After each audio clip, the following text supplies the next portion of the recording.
Alhamdulillah wassalatu wassalamu ala rasulillah.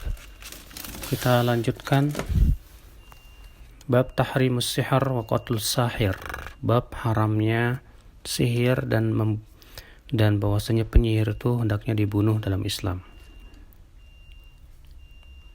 Allah Ta'ala berfirman dalam surat Al-Baqarah 102, wattaba'u ma tatlus syayatinu ala mulki Sulaiman, dan mereka mengikuti apa yang dibacakan oleh setan di kerajaan Sulaiman. Wa ma kafara Sulaiman walakinna syayatina kafaru. Tidaklah Sulaiman kafir, akan tetapi setanlah yang kafir.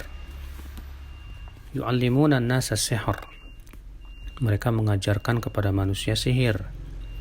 Wa ma unzila 'alal malakaini bi Babila Harut wa Marut, dan apa yang diturunkan kepada dua malaikat di negeri Babil, yaitu Harut dan Marut. Wa ma yu'allimani min ahadin hatta yaqula innama nahnu fitnah fala takfur. Dan keduanya tidaklah mengajarkan seseorang sihir sampai keduanya berkata, sesungguhnya kami ini ujian buat kalian. Kalian jangan kafir. Fa yata'allamuna minhuma ma yufarriquna bi bainal mar'i wa zawjihi. Maka mereka pun tetap mempelajari dari keduanya apa yang bisa memisahkan antara seorang suami dan istrinya. Wa ma hum bidharrina bihi min ahadin illa biidznillah. Dan mereka tidak bisa memberikan mudarat dengan sihir tersebut kepada seorang pun kecuali dengan izin Allah. Wa yata'allamuna ma yadhurruhum wa la yanfa'uhum. Dan mereka mempelajari apa-apa yang berbahaya untuk mereka dan tidak bermanfaat sama sekali untuk mereka. Walau qad alimu laman ishtarahu ma lahu fil akhirati min khalaq. Dan padahal mereka sudah tahu bahwa orang yang melakukan sihir sama sekali tidak ada keuntungannya dalam kehidupan akhirat nanti. Wala bi'sa ma syarau bi anfusahum. Sungguh buruk apa yang mereka jual dengannya diri-diri mereka. Lau kanu ya'lamun, andai mereka mengetahuinya. Ayat ini menunjukkan bahwa syaitanlah yang mengajarkan sihir, dan Allah menurunkan dua malaikat Harut dan Marut sebagai ujian untuk Bani Israel. Apabila ada orang yang ingin belajar sihir kepada Harut dan Marut, keduanya berkata, kami ini hanya ujian, jangan kalian kafir. Kalau keduanya tetap, maka mereka pun kemudian mengajarkan mantra, lalu disuruh pergi ke suatu tempat, maka kemudian setanlah yang mengajarkan sihir di sana. Padahal mereka orang-orang Yahudi tahu bahwa sihir itu berbahaya untuk akhirat mereka.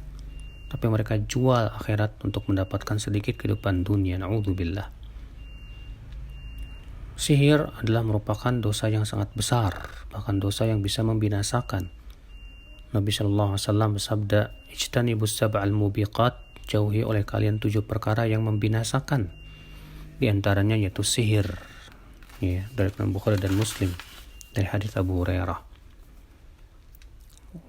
Dan Umar bin Khattab menulis surat kepada gubernur-gubernurnya, an yaqtulu kulla sahirin wa sahirah. Bunuhlah para penyihir, baik laki-laki maupun wanita. Ini semua menunjukkan bahwa sihir dalam Islam adalah perkara yang sangat berbahaya. Apakah itu bisa mengeluarkan pelakunya dari Islam? Apabila sihir itu disertai dengan pengagungan kepada para jin dan takarub kepada mereka, maka ini jelas syirik besar dan mengeluarkan pelakunya dari Islam. Tapi bila tidak disertai dengan itu, maka itu dosa besar di sisi Allah Subhanahu wa taala. Maka kewajiban seorang muslim untuk meninggalkan sihir. Walaupun di zaman ini kita lihat ternyata sihir dibungkus dengan agama.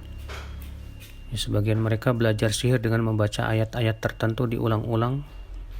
Seperti ada orang yang membaca ayat kursi sampai 1000 kali setiap malam Jumat misalnya. Ini jelas bid'ah. Dan anehnya pelakunya itu karena ketidakfahamannya menganggap ini bukan sihir. Sebab berasal dari ayat kursi katanya. Dan setan pasti lari dari ayat kursi. Padahal kata Sufyan Ats-Tsauri, bid'ah lebih disukai oleh iblis daripada maksiat. Bisa saja mereka mendapatkan ilmu-ilmu kanuragan dengan membaca ayat-ayat tertentu, tapi dengan cara kebid'ahan tersebut. Ya, wallahu a'lam.